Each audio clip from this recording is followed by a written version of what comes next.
皆さんこんにちは、ケニーです。今回も e フットボールの戦術的解説をお届けします。この動画では偽アンカーという新しい戦術を紹介します。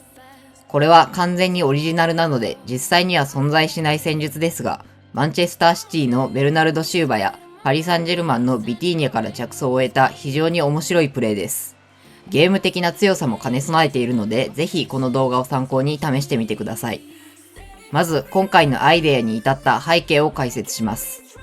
当チャンネルのポゼッション戦術は多くの場合、相手の守備ブロックに対してゾーンを定義することをスタート地点としています。そして、それぞれのゾーンに適切に選手を配置することでボール保持を安定させます。これまではご覧のような5つのゾーンを定義していましたが、現在の e フットボールの環境を考えると、新たに6つ目のゾーンを定義した方が良いことが分かってきました。それがサイドレーンの低い位置のゾーンです。これまでは単にサイドレーンと一括りにしていましたが、それを分割します。このような再定義によってどのようなことが起こるでしょうか。変わるのはビルドアップの局面です。ポジショナルプレーの基本形3223や2323を従来の5つのゾーンの定義に当てはめるとこのようになります。この場合、センターバックがボールを持った時のビルドアップのルートは中央からのみに限定されてしまいます。ただ、今の e フットボールではパスカットされることも多く、このような中央からのビルドアップはリスクが伴うのが現実です。そこで第6のゾーンを定義します。定義したゾーンには選手が入る必要があるので、ここでは例えば守備的ミッドフィルダーがサイドに開いて第6のゾーンを担当することにします。そうすると中央だけでなくサイドにもパスコースが生まれ、相手のプレスを回避しながら安全に前進できるというのがここでのアイデアです。ただこれには注意点もあります。それは6つのゾーンに常に選手を配置しておくことはできないということです。それらすべてに選手を配置すれば必ずどこかに人数が足りないゾーンが生まれてしまいます。今回の例で言うと相手フォワードとミッドフィルダーのラインの間がそれに当たります。そのためビルドアップを完了し相手を押し込んだ場面では再び5つのゾーンに戻りポジショニングする必要があります。つまり第6のゾーンはビルドアップでのみ出現するゾーンであるということです。当チャンネルの熱心な視聴者ならこのゾーンを使った戦術に心当たりがあると思います。例えばインサイドハーフがセンターバックとサイドバックの間に下がってビルドアップを行うクロスロールや最近の動画で解説したサイドバックを司令塔化するシステムはこの第6のゾーンを有効に使うための戦術です。今回紹介する偽アンカーもこれらのようにサイドの低い位置から安全に縦パスを供給するための仕組みと思ってください。それでは今回の戦術の概要を解説します。ベースのシステムは4321で、そこから両サイドバックが高い位置を取り2323に可変します。サイドバックが上がったことで生まれた第6のゾーンのスペース。ここを今回は中央の守備的ミッドフィルダーが担当します。ここの選手は本来中央でどっしりと構えゲームメイクするイメージですが、それを覆すプレースタイルという意味での偽アンカーというネーミングです。サイドに流れる役割を中央の選手1人に限定することで、テクニックやパスといったビルドアップに関する部分はその選手に任せ、その脇の2人は守備的な選手を起用することができます。また、サイドにいる状態で仮にボールロストしたとしても、中央には2人のセンターバックと2人の守備的ミッドフィルダーの合計4人が残っており、最低限のカウンター対応ができるのも特徴です。以上が今回のアイデアに至った背景と戦術の概要です。続いて今回のスカットを解説します。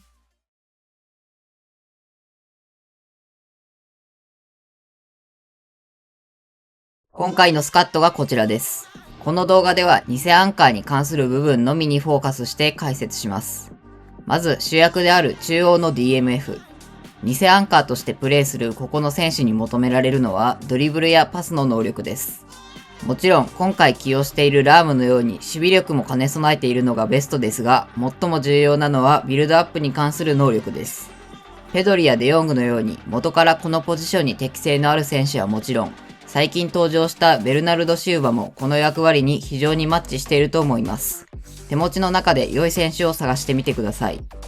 続いて両端の DMF。ここにはプレイスタイルがアンカーの選手を起用します。先ほども解説したようにビルドアップは中央の DMF が担当するので守備的な選手で問題ありません。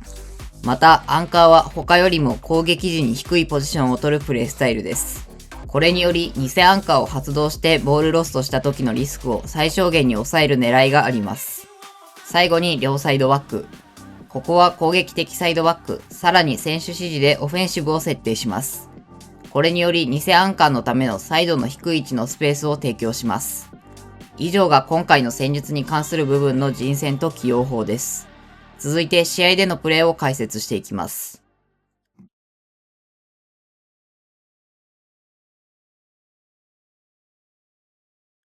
今回実現したいのは中央の DMF にサイドに流れてもらうというかなり特殊な動きです。それを実現するためにクロスランの操作がポイントになります。中央の DMF でボールを持ち、サイドバックにパスを出した後、クロスランの操作を入力します。クロスランはパスを出した相手に対して回り込むように動くので、それによりサイドバックの後方まで移動します。そこで再びボールを受け直し、そこからチャンスメイクを行います。これが偽アンカーのプレーです。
また、最初に解説したように、第6のゾーンを使うのはビルドアップのみで、フィニッシュの場面では中央に戻ってプレイします。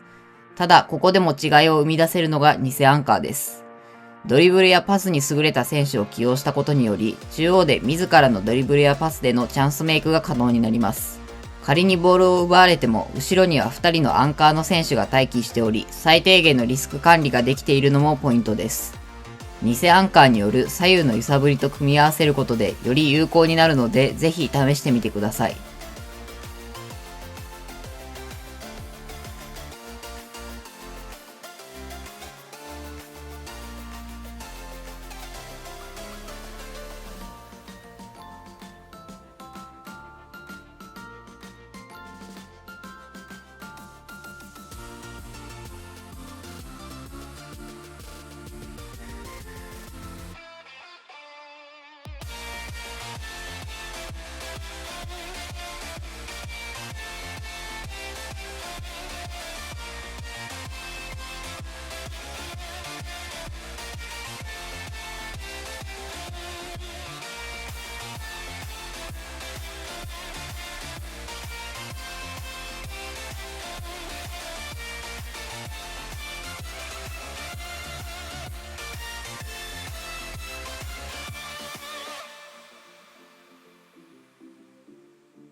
この動画では偽アンカーという新しい戦術を解説しました。第6のゾーンを使うことはポゼッションサッカーをする上で絶対ではありませんが、今回の形に限らず、これを戦術にうまく組み込むことで安定して戦えるようになるのは確かだと思います。ぜひこの動画を参考に試してみてください。では今回の動画は以上になります。最後までご視聴いただきありがとうございました。当チャンネルでは今後も戦術系の動画や現実のチームの再現動画を投稿していきます。興味があったり参考になった方はチャンネル登録、高評価をよろしくお願いします。